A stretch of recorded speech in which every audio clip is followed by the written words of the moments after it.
Okay, this is part 2 of the coins of Dominican Republic made at the United States Mint. These all came after the period of time covered in Altz and Barton, and as you can see, they encompass the years 1978, 1979, 1980, and 1981. But you see also that in order to be really thorough and proper here, you have to have all of these in both ordinary in proof as well as in ordinary business or circulation strike, because in particular for the year 1978 the proofs are all made at San Francisco, whereas the circulation strikes, along with all other coins made for the Dominican Republic, both those in Altz and Barton and those of these other years, whether proof or not, are struck in Philadelphia. So one has to have both kinds. And actually the real harder challenge sometimes, and we'll see this demonstrated later on, can actually be not so much the proof coins, because pretty much you get a proof set, or there's lots of proof coins that have been broken out in various people and just sold individually. And you can usually just get the proof coins because that's usually what people want to go for. But if you really want to have something that's probably better for the long term, because not as many people think of this, you get the business strikes, because those usually get worn out, used up. Now we get to 79 here, and are not as good. Usually circulated and worn out because, well, they're meant for circulation. The proofs are for the collectors, the others are for the people to use as just coins, and that means they get worn out most of the time. So it can be, in some cases, actually surprisingly difficult to find nice high-grade circulation strike coins, even while the proof coins are usually pretty easy. The one exception about proof coin is 1979. There are 5,000 sets of the 1978 made for San Francisco, 3,000 sets for each of 1980 and 81 made in Philadelphia, proof sets. But in 1979, Philadelphia Mint only made 500 proof sets, so these coins are somewhat harder to find. As you can see, 1979 seems to be pretty well represented in this set. So that's 1979. Woo. Ouch. That's not good. Okay. But these ones still look really, really beautiful. Okay. Continuing. 1980. Continue the standard. Now there's one other thing they did, though. All 4 of these years, they made another kind of proof set consisting of coins that were all made of silver. Unfortunately, these were all made in a quantity of mere 15 for every coin, every issue.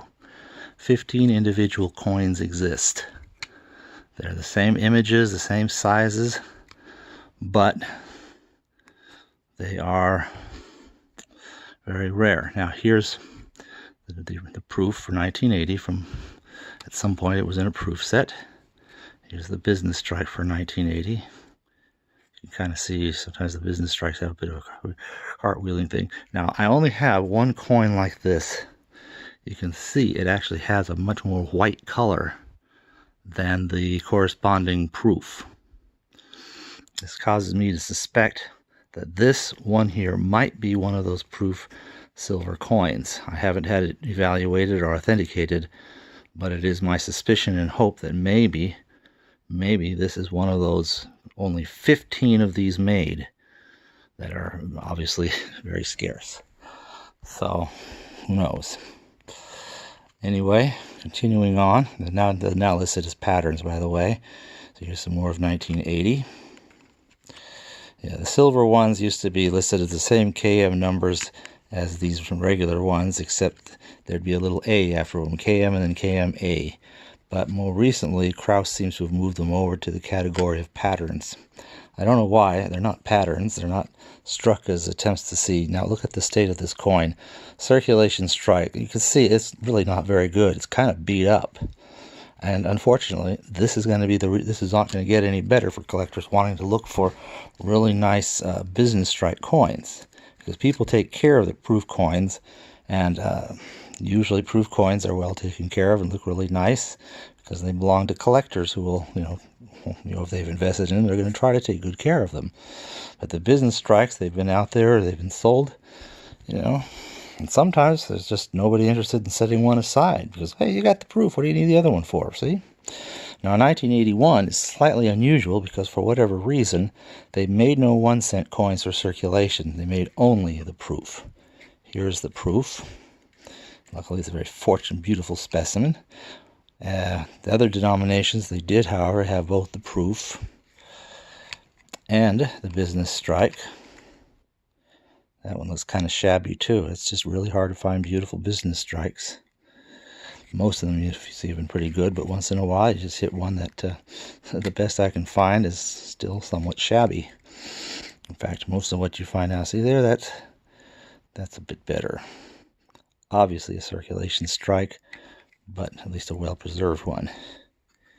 And there's the 1981, okay, the proof 25. And these, of course, are no longer silver, except for those rare silver ones, which I think I have the one. And so, there we have that, 1981 there.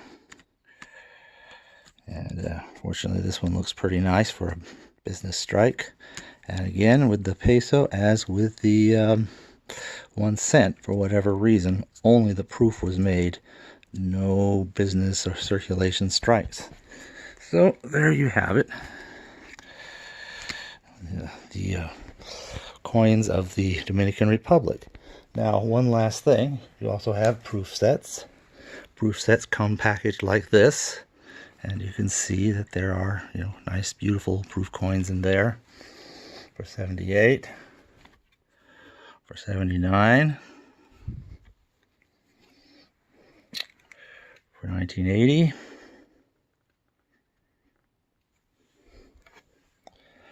and 1981. Okay, so that's what we did for Dominican Republic.